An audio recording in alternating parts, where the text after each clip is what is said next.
শুই না প্রেম জাগিল জাগিল পোলা, আমার কথা শুই না প্রেম জাগিল জাগিল পোলা।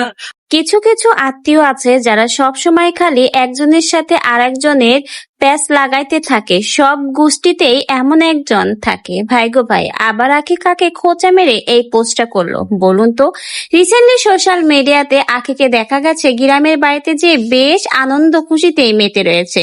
বর্তমানে তাদের গ্রামের বাড়িতে চলছে বিয়ের অনুষ্ঠান, তার মধ্যে আবার আখি তার কোন ভাইয়ের সাথে ভিডিও পোস্ট করার পরে তাদেরকে নিয়ে শুরু হয়েছে সোশ্যাল মিডিয়াতে নানা রকমের খোঁচাখুচি। অনেকেই বলছে আখির নাকি চরিত্র ভালো না, 2 দিন পর পর এ ভাই ও ভাইয়ের সাথে ক্লোজলি ভিডিও তোলে, ছবি তোলে এবং সেসব সোশ্যাল মিডিয়াতে শেয়ার করে আহাদ আর তিশার সংসারে নাকি অশান্তি বাঁধিয়ে দেয়।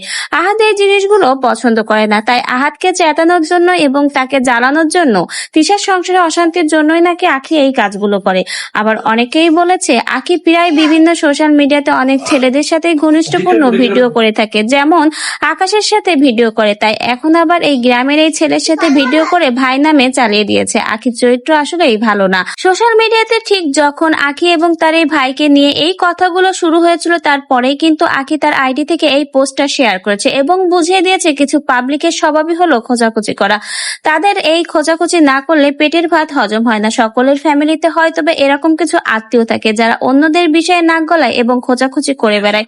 তো ভিউয়ার্স, আপনাদের কি মনে হয় আখি কি আসলেই এই পোস্টটা তার আত্মীয়দের উদ্দেশ্যে ইঙ্গিত করে বলেছে, না তিশাকে খোঁচা মেরে পোস্ট করেছে? আপনার কি মন্তব্য অবশ্যই আমাদের কমেন্ট বক্সে জানিয়ে যেতে ভুলবেন না। এবং আখি যে তার গ্রামের বাড়িতে বিয়ের অনুষ্ঠানে এত সুন্দর সাজ দিল এবং এত আনন্দ করলো, এ বিষয়ে আপনাদের কি মন্তব্য? আখি কিন্তু এখন বর্তমানে অনেক বেশি খুশি রয়েছে তার ছেলে আয়াসকে নিয়ে, এবং বলতে গেলে নতুন করে জীবন শুরু করতে যাচ্ছে এবং পিছনের সবকিছু ভুলে সামনের দিকে এগোনোর চেষ্টা করছে। আমরাও দোয়া করি আখি যেন সামনের দিকে এগিয়ে যেতে পারে এবং তার ছেলের একটা সুন্দর ভবিষ্যৎ তৈরি করতে পারে। সকলে আখি এবং তার ছেলে আয়াসের জন্য দোয়া করবেন।